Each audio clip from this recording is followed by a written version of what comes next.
Hey everyone, what's going on? It's me, Aerojam the Arbiter. Today's video is the first in a series that I hope to keep making yearly. This is my 2024 video game roundup, which is basically just going to be a look back at the last year and see what games I played.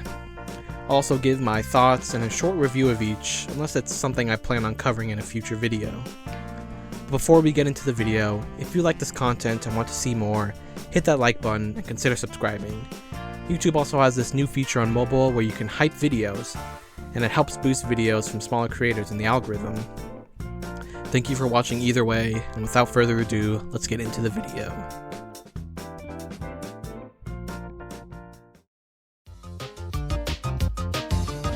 So the first game I completed in 2024 was Kirby's Dream Land on the Switch's Game Boy Nintendo Classics. You'll see a pattern in a lot of the games I play. I'm wanting to play through a bunch of Nintendo's classic series, and this year I started off with some Kirby. It was a pretty fun experience, despite being a short little Game Boy game. It always felt weird to me that the first game in the series didn't even have copy abilities, despite being basically the main gameplay hook of the rest of the series. I always assumed that copy abilities were always around since the beginning, but apparently not. Yeah, so I completed this game in just one day, which is practically a miracle for me, but it did only take me about 2.5 hours.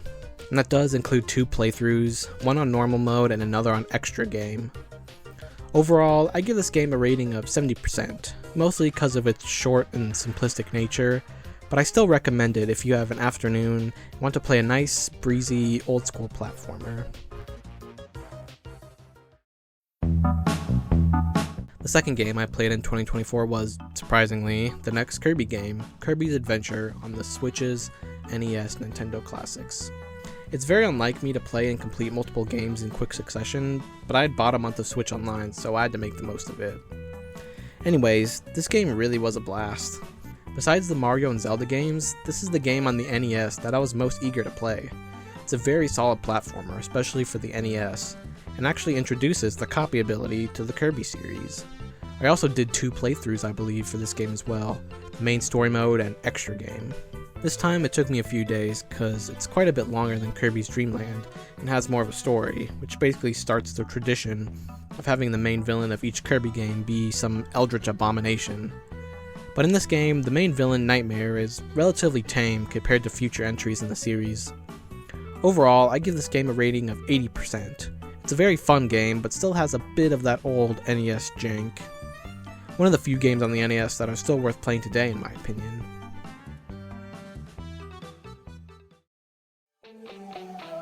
The next game I played in 2024 was not a Kirby game this time, but the original Metroid on the Switch's NES Nintendo Classics. I would have kept going with the Kirby series, but the next game in the series, Kirby's Pinball Land, was and still isn't on Nintendo Classics, so I have to put my series playthrough on pause until then. So instead, I decided to basically prep for my eventual Metroid series playthrough by playing through the original version of Metroid 1 and 2, because when I actually do play through the Metroid series, I'll instead opt for the remakes of those games for reasons you'll soon see. So about the game, yeah, it falls into one of the design traps that most NES games fall into. The game is practically impossible or takes way too long without some sort of use of a guide. This mostly affects adventure games on the NES like Metroid and Zelda, since platformers are a pretty straightforward style of game. So yeah, I used a guide for Metroid. It's full of a bunch of BS that you probably wouldn't have figured out without, again, a guide or hours and hours of experimenting and trial and error, which isn't exactly the most appealing to me. It's a neat game, but it has so much random stuff that you just have to know in order to enjoy it. I also had to play it twice to get the best ending. Yeah, I'm sure those gamers went wild for those pixels back in the 80s. That's why I give this game a rating of 65%.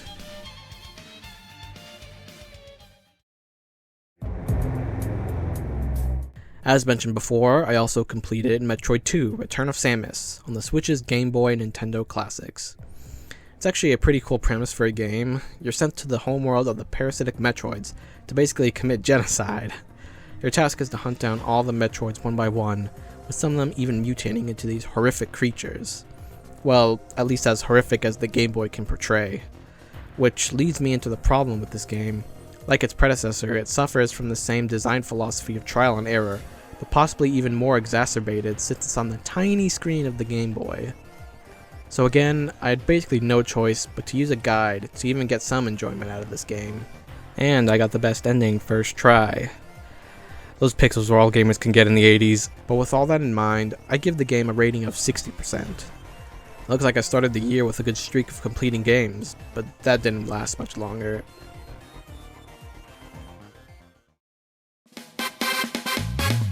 One of the ongoing games that I played this year was Mario Kart 7 on the 3DS. The reason I decided to play this game instead of, say, starting at the beginning of the series is because when I was first heading off to college a couple years ago, I wanted to bring some sort of video game system with me, so I bought a new 2DS XL. I also wanted a new game to go along with it, so I decided on Mario Kart 7 for some reason. My thoughts so far are mostly positive. It's a pretty standard Mario Kart experience, which means it's good, but doesn't stand out much from the rest of the series. It introduced the whole kart customization thing to the series, but I've never really been much of a fan of that feature, because it basically takes away your freedom of choosing a kart combination that you think looks cool if you want a kart that has good stats. Anyways, before 2024, I completed all cups on 50cc, 100cc, and 150cc, unlocking many kart parts along the way. In 2024, I completed mirror mode and unlocked more kart parts. At this point though, I've kind of hit a wall. All I need to do is just grind out cups to get more coins to unlock more kart parts. But in order to unlock all the kart parts, you need 20,000 coins, which is astronomical. To put it in perspective, you can get at most 40 coins in a Grand Prix. So if you do the math on that, it adds up to a crap ton of hours just mindlessly grinding the Grand Prix for coins. So that's why I probably didn't play much in 2024, because I didn't want to commit to the grind yet.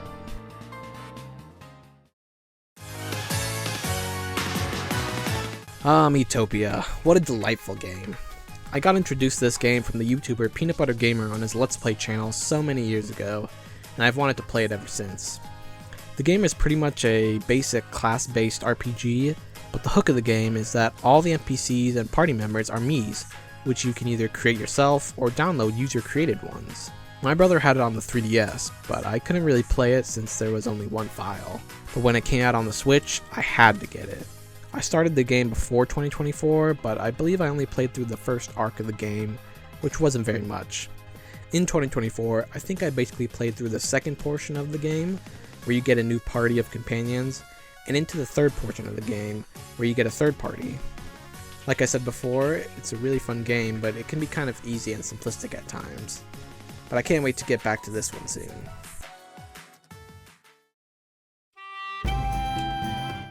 Another ongoing title that I played this year was Hyrule Warriors Definitive Edition on the Switch. I don't remember if I actually started it this year, or maybe sometime in 2023, but I guess it doesn't really matter for this video. By the end of the date range, I completed all scenarios in the story mode on easy, normal, and hard difficulties. I attempted hero difficulty, and even with a second player, it was basically impossible at my current level, so I'll have to put that on pause until I get through a good portion, at least, of the adventure mode. And I haven't bothered getting back to it yet, but probably soon. This is my first Warriors game, and I like it so far. It's very grindy and mind-numbing at times, but sometimes a game like that is just fun to play. The second best Smash game. I won't mention which is first. Jokes aside, I've been playing Super Smash Bros. Ultimate for a long time, basically since the month it came out in December 2018. There are a lot of things to complete in a Smash game, but what I've done in 2024 was summon the last spirits I needed, completed most characters on Century Smash, completed some more characters on Co-op Classic mode, refought some spirits for the cumulative high score, and completed the new spirit events. There's really not much I can say about this game competitively, but more casually, it's an incredible game. I feel like it'll stand the test of time and be many people's preferred Smash game, unlike Smash 4, which Ultimate just kind of overshadowed in my opinion. Another game that I've been playing off and on again for years is Luigi's Mansion Dark Moon for the 3DS. The main reason it's taking me so long to complete is because the online mode called Scarescraper has a plethora of unique boss ghosts that you need to capture to complete the Vault of Ghosts. But Aerojam, how can you play the online mode when the 3DS online services shut down in April 2024? Well, dear viewer, have you ever heard of a little thing called Download Play? It allows you to play locally with another 3DS system while only needing one copy of the game. Magical stuff. So that's what I've spent most of my time doing in the game, capturing more Scarescraper ghosts with my brother on another 3DS system. I also need to go back to the main story mode and get gold rankings on all levels, get the last gems I need in the last mansion, and the last few boos I need. The only thing of those I did in 2024 was just get gold ranking on a couple more levels. My thoughts on the game? I think it's an underrated installment in the Luigi's Mansion series. I may have some personal bias, but I enjoyed it for what it is. Yet another ongoing game is Pokémon Quest on the Switch. I honestly don't even remember when I started playing this game. It would be really useful if the Switch actually told you this kind of info. Anyways, this game is basically a cute, simplified version of Pokémon. It's nothing that interesting or mind-blowing, but it's a fun thing to check up on every day. What I've done in 2024 is collected more Pokémon and Shinies, level them up more, complete more levels in the main game, and buy more decorations for the camp. This is one of those games where you just check in every day and maybe occasionally play for a few minutes if you like. So that's why it takes me such a long time to make any major progress. It's not really one of those games that's in the forefront of my mind. Yeah, so I didn't start another new game until March with Super Mario Sunshine on the Switch with the Super Mario 3D All-Stars pack. This is the second part of my 3D Mario series playthrough, which I started in 2023 with Super Mario 64, also on Super Mario 3D All-Stars. I've always wanted to play this game ever since I was a little kid, but I was honestly kind of disappointed when I finally got around to it.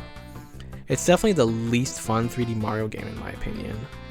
Don't get me wrong, I'd still say it's a good game, especially if you're playing it more casually, but there's a lot of jank and bullcrap in this game that really holds it back. This mostly only affects completionists, however. Most of the worst shine sprites in the game can be skipped, but there are still some things that can't be avoided, like the final area of the game and how they implemented Yoshi. They butchered my boy so bad, he had to skip out on the next 3D Mario game. When they asked him to be in Mario Galaxy 1, he was like,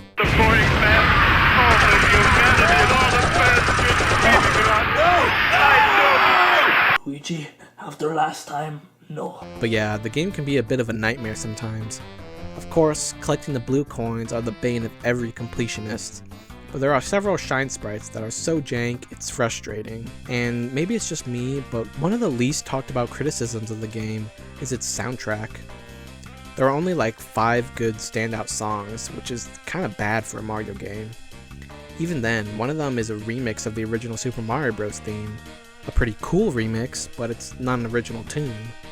But even taking that all into account, I'd still probably give this game a rating of 75%. That may seem a bit high for all the faults I just listed, but trying to be more objective for a more average, casual playthrough, the game is still pretty fun for the most part. It's just the whole completion process soured the game a bit for me, but hopefully when I replay it more casually, I can be a bit more positive of it. And don't ask me how I managed to complete it in exactly 2 months.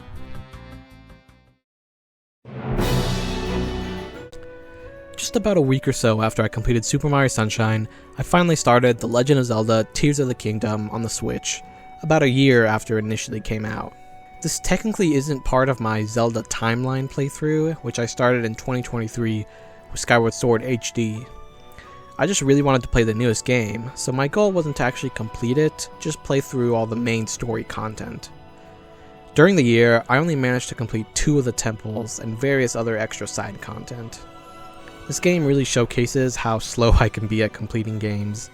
Even though I was technically actively playing it for like half the year, I didn't get very many hours in it in 2024. I don't know, I guess I was just kind of busy and unmotivated to play video games by the second half of the year. Anyways, my thoughts of it at this point were pretty positive. I was hearing online that a lot of people were kind of disappointed with the game and preferred Breath of the Wild over it, but at this point in my playthrough, I didn't really get the complaints and thought it was basically an objectively better version of Breath of the Wild. I would later understand most of those criticisms, but I'll talk about that in next year's video game roundup.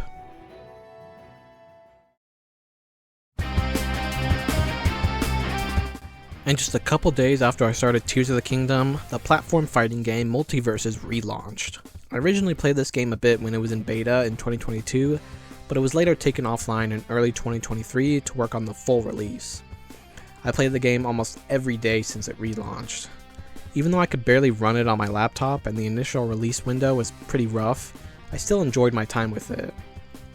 I unlocked all the characters and a good amount of skins and other cosmetics, and beat all the current rifts, which are basically the classic or adventure mode in Smash, on multiple difficulties. I would have gone into more detail about the game, the updates, the new content they were adding, and even my predictions and wish lists for new characters, but spoiler alert, in January 2025, they announced the game would be shut down in May. Sad, but I'll go into more detail in next year's video game roundup. But that was the last unique game I played in 2024, mostly because MultiVersus took up so much of my time because I basically played it at least a little bit every single day. Well, I hope you guys enjoyed the video.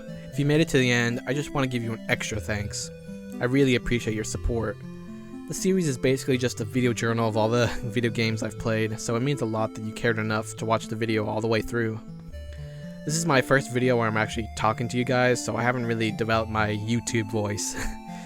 But this year was kind of bad. Despite theoretically having a lot of time on my hands this year, I didn't really spend it all that well, even on video games.